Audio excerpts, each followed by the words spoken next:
afternoon, everybody. We are so happy that you are with us today, and thank you for coming along. We are going to introduce our project to you, which is entitled Rooted in Justice, Transgressive Pedagogies for Inclusive and Sustainable Science Education. So our group consists of members across 5 universities, and you're going to hear from the rest of our team very soon. One of our members, Dr. Tonderai, is unavailable today, but we'll give you a brief idea about his project when we get there as well. So all of us came together, the participants from the different universities, when we applied and we were accepted onto the Teaching Advancement at Universities, or the TAU program. And this particular program brings together academics from different universities nationally. And the great thing here is that it's not just to focus on research or to produce papers, but we collaborate so that we can have some socially engaged projects that are useful for us to reimagine what higher education can be. So we each work on our individual projects within our own institutions, but these works are also linked by a common thread for social outreach. So what we'll do is we will start off by speaking to you about our individual projects first. So you'll meet the team, and then we're going to conclude by showing how these projects come together to speak to social justice and social transformation goals within the higher education space. So our collective work is grounded in the baobab tree as a guiding metaphor. So like the baobab, with its deep roots and wide branches, our projects are diverse, but they are connected. Each would be addressing different challenges in science education while drawing nourishment from the shared values of social justice, inclusivity, and care. So across our individual projects, whether it be reducing science and mathematics anxiety, or creating relatable science career paths, or embedding social justice in the ICT curricula, or fostering sustainability through diverse knowledge systems, we are all exploring how pedagogy in itself can be a site for transformation. So to make, sorry, my slide is not advancing. Just a second. There we go. That's better. Sorry about that. So to make these connections visible, we've created an interactive site or a web page, which you can use to explore each of the projects in more detail. And then you would also be able to see on that web page how we interweave our different projects together to address social justice and transformation within higher education. So if you go onto the TAU, the TAU websites, we were TAU Group 5, you would be able to access this particular website and get to know the projects a bit more. So together, what we aim to do today is hope to demonstrate that curriculum change is not only about content, but it's also about cultivating equitable, responsive, and humanizing teaching practices. So we're going to hear about the individual projects first, like I said, and then we'll move on to how all of this came together. So we are going to talk now with Dr. Sakyiwaa. So Dr. Sakyiwaa, please will you introduce yourself and tell us a bit about your individual project?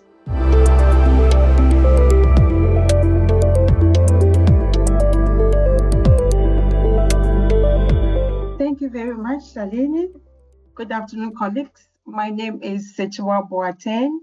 I am a senior lecturer at Walter Sisulu University, and I've been working with my colleagues from other institutions on our TAU project. So indeed, it is a pleasure to share with you our collaborative project on transgressive approaches to pedagogy, as we try to address social injustices in our educational institutions. So this event you are hosting at VET, Echoes of Protect, calls us to reimagine teaching as a space of justice and inclusivity. And within this theme, our presentation rooted in justice, my focus is on reducing anxiety and building resilience-informed practice in science and mathematics. And this responds to the silent protest of students that are struggling. And we try to promote these practices just to empower the student and then to shape them to be more equitable futures in science education. So my project comes from a very deep concern that I have again and again over these past years. I've been dealing with mathematics and science courses at my institutions. And I know that science and mathematics courses open doors for students, and these same subjects often become sources of fear. It becomes a source of anxiety, and it becomes a source of disempowerment among our student teachers. So over the past few years, in my work with pre-service teachers in mathematics, physics, and chemistry, I have observed a recurring pattern. Many of my student teachers, they carry this heavy burden of anxiety when engaging in these physics, chemistry, and mathematics courses. So then, some of them actually, they openly share how mathematics has always felt intimidating, and most times they also express this feeling of going to science classes, either physics or chemistry classes, where they are so overwhelmed because they have this mindset, this misconception that there are so many abstract concepts that they need to deal with. And those abstract concepts make them to feel so disconnected with their actual lived experiences. So I have also noticed that this anxiety is not just about their grasp of the content, but it also affects their confidence. It also affects their willingness to even attempt to solve problems. And also it affects their own beliefs about themselves becoming future science teachers. So as I watched this play out year after year, I kept asking myself, how can these student teachers that I have become effective, inspiring teachers if they themselves are paralyzed by the very same subject that they will be teaching in future? So that question became the driving force for my project. I wanted to create a more structured, supportive intervention that will help them recognize and manage their own anxieties, and then able to do these courses and finish up and able to build resilience in these subjects so that they can strive academically and professionally. So my conviction was that if we as lecturers could shift their mindset and equip them with the practical strategies, they will transform their own learning and also go on to transform the learning of the next generation of learners we have in our schools. So I was also inspired by Jola Bole's words, which remind us that mathematics and science are about perseverance. They are not just about intelligence. So all we need to do as teachers is to teach students to embrace challenges, and they will transform not only their own futures, but the future of the society that we live in. So with this in mind, my project asks a very simple but very important question. And the question is, how can we help students cope with mathematics and sciences anxiety for social justice in our institutions of higher learning? So I began this project, and the first thing that I did was to engage with the third year student, because in our institution, the third year students, they offer mathematics theory, they offer physics theory, they also offer chemistry theory. So this year, this third year course are often a difficult point in their studies because the concepts become more abstract and the workload becomes more heavier, and the causes that also brings about the anxiety. So these anxieties that they experience become more visible. You can even tell from their faces when they are walking into the lecture rooms. So with this in mind, I also framed the study within the self-determination theory, and I emphasized on three key concepts. I wanted them to have that autonomy, having the feeling that they are also part of the teaching learning process. And then I also want to emphasize on competency, them believing that they are capable. I can, at that mindset, I can do this, I can do this, I can help my student also to do this. And then I also emphasize on relatedness, knowing they belong and they are supported by their lecturers. So these three key elements were actually the key concept that I emphasize on as I try to address social justice in education, especially looking back to my students and the way they come from. They come from rural schools and the resource backgrounds. They always often to be alienated in STEM fields. So therefore, the next step was me organizing a series of workshops for students, and that of the lecturers teaching physics, chemistry, and mathematics. I organized these workshops to create awareness about student anxieties, and I also wanted my own students to know about their own anxieties. So the first phase of the workshop was more to do with students becoming aware of their own anxieties, and then I also workshopped them on the strategies that they can use in trying to reduce their anxieties as they work on changing their mindset and having that attitude of the I can do it by building on their resilience in these courses. So they were introduced into a series of tools that we learned in our collaborative project with other institutions as part of the Mathematics and Resilience Network. So they were introduced to the growth zone model. They were also introduced to the hand model of the brain. They were also introduced into the relaxation response model. So all these models, we took our time in the workshops to demonstrate to them how they can use these tools in coping or more like reducing the anxieties that they have. So the student began to see that anxiety is not something which is a fixed condition, but they began to realize that, oh, I can manage my own anxiety. I know that initially I said physics theory is difficult, but now I can see that I can also cope with physics theory. And then the next thing I did was also to put them into groups. I put them Sorry, in Sakyiwaa. Sorry to cut in. I wonder if you could briefly round up your part. I'm just a little bit worried about the time. We've only got about 6 minutes left. All right, then. Thanks. I think I have just 1 minute.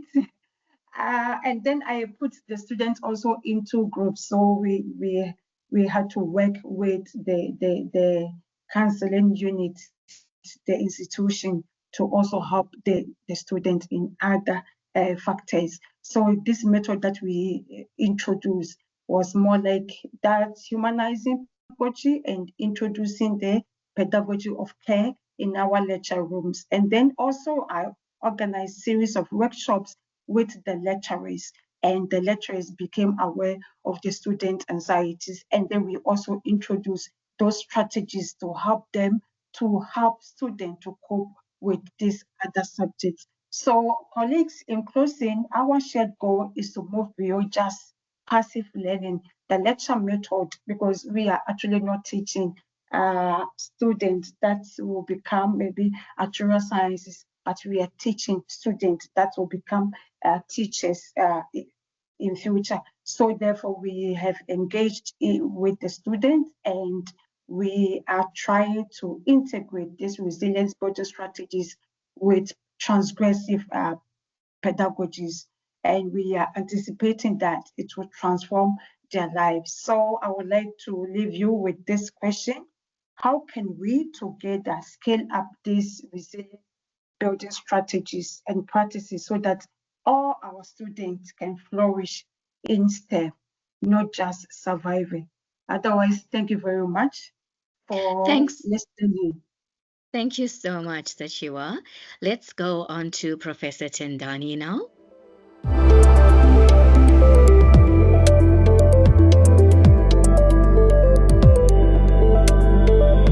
Tendani, are you able to hear us? Yes, good afternoon, colleagues. I'll switch on just to say hi. Hello, everybody. Thank you for the opportunity. So when I joined the TAO project, were tasked with being agents of change is something that they, encouraged us to be. So I looked at my context and thought, where do I begin with what I have in front of me? How can I make somewhat of a little bit of a contribution?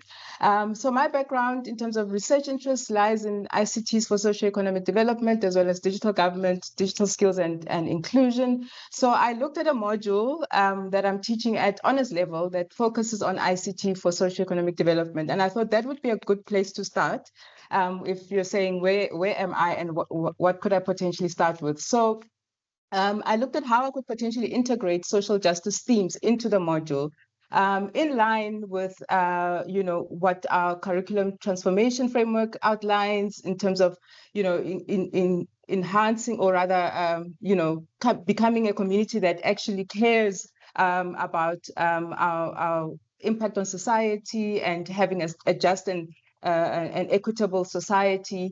I thought it would be a good fit with this module. So I re-looked at the module and looked at where I could integrate social justice issues and try and raise an awareness in my students beyond just the technical, skills that we give them, but also what is their role in society as ICT practitioners potentially going out there into industry. So I took the module, it's 8 sessions over a semester. And in each session, what I did is I used reflective practice to integrate and weave in social justice themes to raise their awareness around social justice and how this potentially could play out in their roles as ICT practitioners. And what they had to do is different themes of reflections, whether it was bias, bias in technology design, looking at inclusion, digital development principles and how, public services drive inclusion or maybe exclusion. And I would give them videos, a case study, and prompts every week so that they could write a small reflection, and they had about 2 weeks to do that. And the feedback that I got at the end, because I asked them, so what is your experience of sitting back and thinking about your thinking in terms of what is your role from a social justice lens? And I got and asked them, what's the good and the bad? And they raised positive things around, it helped them learn more about the topic, the module, the social justice themes. It helped them actually sit back and critically reflect on what is their potential role. And then on the negative side, they complained about the workload. The reflections were a bit long, etc.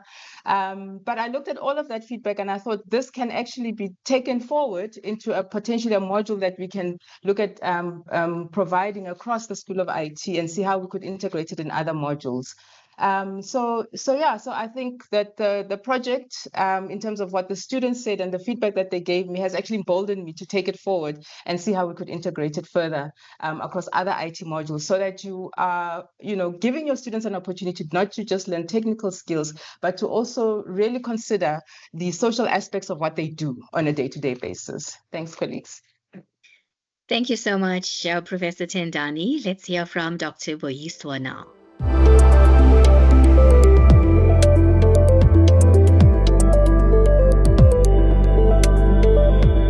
Thank you so much. So I'm going to be very quick because mine is actually longer in terms of sustainability. Puts all these different methods and practices together from different individual presentations and topics. But when you look at sustainability, what we actually want to transform is the curriculum and how the curriculum can be transformed from these different presentations from my colleagues. But looking on the slide, looking on the map here, I used a sort of a funnel to symbolize that what we actually need to have a sustained and sustainable a curriculum in sciences, we need to be able to draw in from indigenous knowledges. That's why you see cultural there, and what is the effect of society on the student co-creation of knowledge by bringing what they know from home into the classroom, and also take back what they do in the classroom to home to also try and resolve challenges that the society faces. And we want to embed that in our curriculum in a very transgressive approach, and how to look at the environment and then understand the ecological aspects of environment, etc. And so if you go to the TAU a website, you will get to interact more with what we have done, and sustainability is more broader in that sense. Thanks.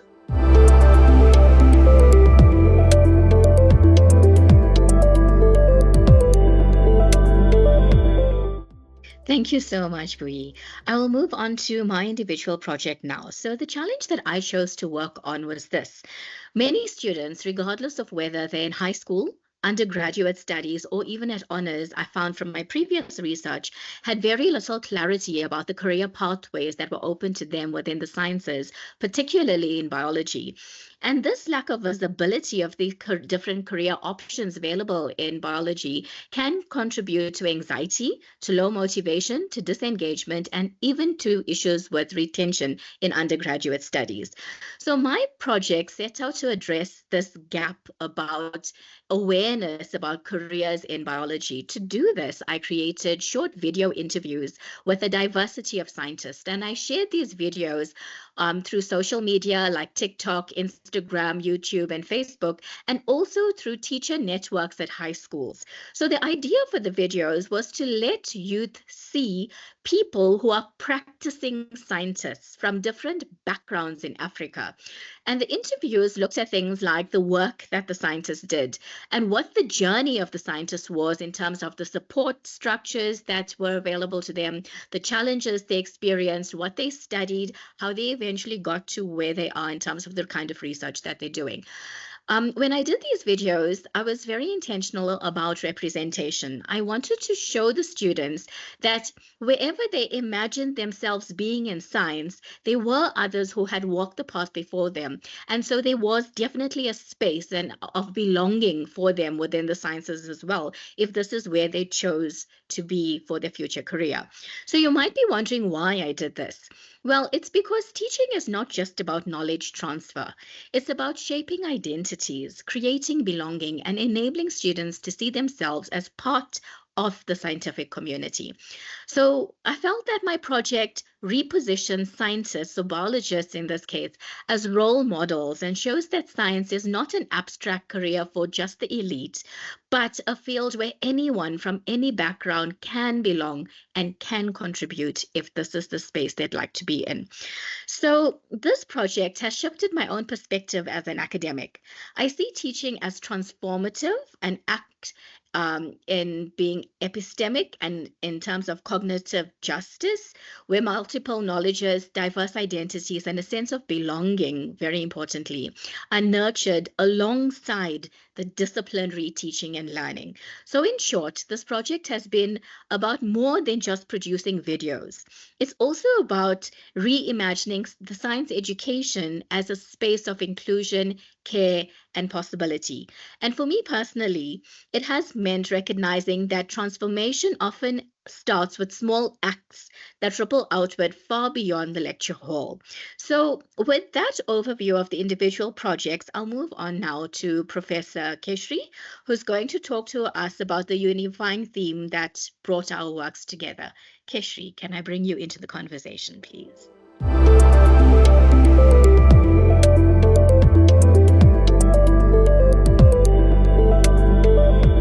Thanks, Shalini.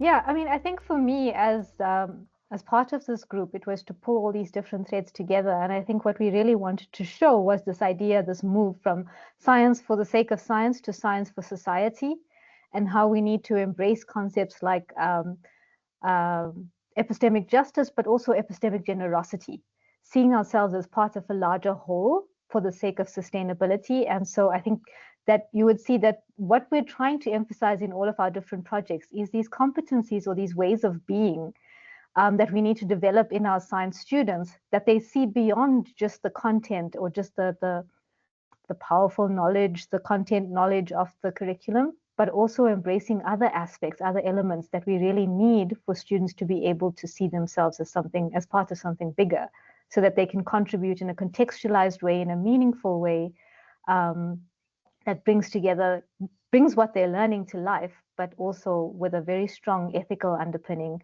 a very strong sense of who they are in their spaces, and to think of the contributions that they can make. So I'm going to leave it there. I know we're over time, but I'd really like to invite, we've got about 4 minutes, a bit of discussion. Thanks team.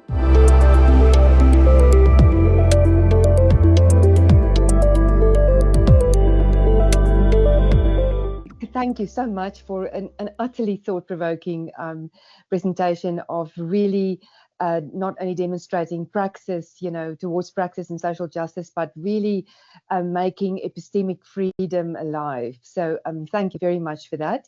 I'm just going to, so let me open the floor for anybody who wants to ask a question. Please do so by raising your hand, and I'm just going to check the Padlet.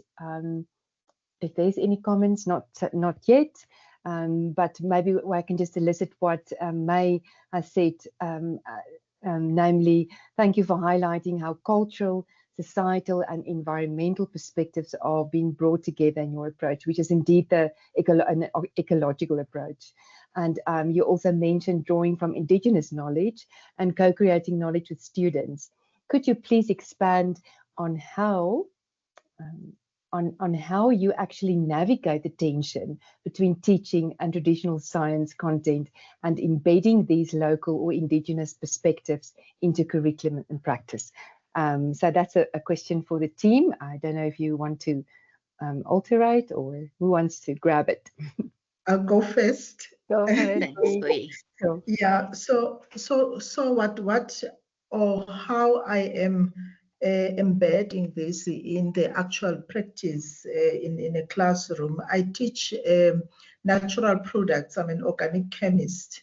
So in my module, I brought in the environmental sustainability, trying to create awareness on environment. But when you talk about a sustainable environment, it can go broader, So one does want to give other faculty members to explore it in their own ways. But in my own space, I use the natural products because my research is also on medicinal plants. So I use that module to explain to students how we can sustain an environment. And also, how do we link in what we're being taught in class and what I teach in class to what is really happening outside? And how do you link organic chemistry and medicine, because you talk about teaching students alkenes and hydration of alkenes. And so what is actually happening? So trying to link that, because they already have that knowledge, they see it, they make tea in the morning, that's a medicine. So you try then to link what they actually do and practice and bring it into the concepts of organic chemistry. So how do they link that? And therefore, then you bring in then the ecosystem as well. This is the reason why we need to preserve. This is the reason why we need to co-create this knowledge, so that what you learn in class, you can actually go and explain to a layman, in the community, so that they also understand why they should not just harvest plants the way they do, why do we need to preserve? So like I said, it is a much broader a concept, but I try to bring it in a small space that I'm at, and also other colleagues are exploring within the faculty in their own spaces in botany, zoology, etc. And also we're trying to bring that also into our orientation space when we accept our new students, to teach them about environment. How does it collaborate with someone if you do biological sciences and someone in computer sciences? Because people see disconnect, but there's actually a connection, because the computer scientist can use their tools to solve these problems, because environment is not just, the natural resources, but it also, it covers the other spaces where we need to save the planet. Thanks. Oh, thank you so much for pointing that out. The overlap of the same kind of knowledges, but with different concepts, and but really bridging, interdisciplinary work. Kershree, your hand, please come in. Thanks, Tanya, and thanks, Bui. Yeah, I just wanted to also add that, one of the really nice things about working with the group was the interdisciplinarity. And seeing, although we all work in science, we're in different spaces in science, but somehow we managed to come to this conclusion that we need to think a little bit differently about the sciences and the teaching of science and what it is that we want our students to leave with. And so there's this kind of idea that Bui was talking about of incorporating Indigenous knowledge, giving opportunity for students to really bring themselves to the fore in the curriculum, is something that is really core, that kind of spanned across. I also just wanted to highlight that I think it's a really nice example, I suppose, of in all of these projects, of this idea of wanting to change something and actually doing it. We're not just talking about it anymore, we're actively doing it in these projects. And so it's really nice examples of change in action. I think that's one of the strengths. I don't know if anybody else wants to comment on that. It's one of the sort of core tenets of the TAU project, which is a national project aimed at advancing and transforming higher education, is that we're trying to empower change makers. And I think that you can see in these projects that's coming through strongly. But maybe one of the others want to comment in the 2 minutes that we have left. Anybody? Shalini? Tendani? Anybody? Tendani, do you want to take this? Yes, I totally agree with that statement, Kershree, that it's a project that allows you or gives you space, or maybe even courage, if I can put it like that, to go into your classroom and try out a few things. So in terms of my project, for instance, at the start I was wondering, so me coming into this classroom, talking to them about bias, your unconscious biases, getting them to read up on that and reflect on that. Am I going to be poking certain things and, making students uncomfortable? And maybe that's what we're supposed to do anyway, right? To shift them a little bit and get them thinking about things a bit differently. And I appreciated that opportunity. And when I looked at the qualitative feedback, some of the comments that the students gave me around how they can, as techies, we love technology and innovation, but the issues around power, the issues around exclusion, that they perhaps hadn't considered that technology, can play a role in. So I took that away as, this is something of value for the students, right? Yeah. No, absolutely. So I think I like what you're saying in terms of it gives you permission, because we do such deep dives into, being courageous about making these changes and those kinds of things. So I like what you're saying there. Thanks. Tanya, I think I'm going to hand back to you now. All right. Thank you. Thank you, Kershree. Thank you very much, colleagues. Wow, what a fantastic project this is. It definitely makes you feel you want to be part of that, and in many more than one way, really just demonstrating the power of collaboration and the strength of diversity. And I just want to go back again to the whole notion of ecology. An ecology, of social justice praxis. So thank you so much for really inspiring us, and thank you for everybody's engagement and for being here.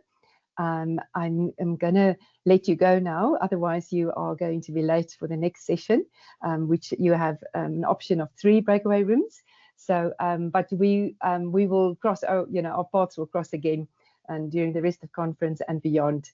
I'm wishing you a lovely afternoon. Thanks, everybody. Thank you. Bye-bye. Bye. Bye.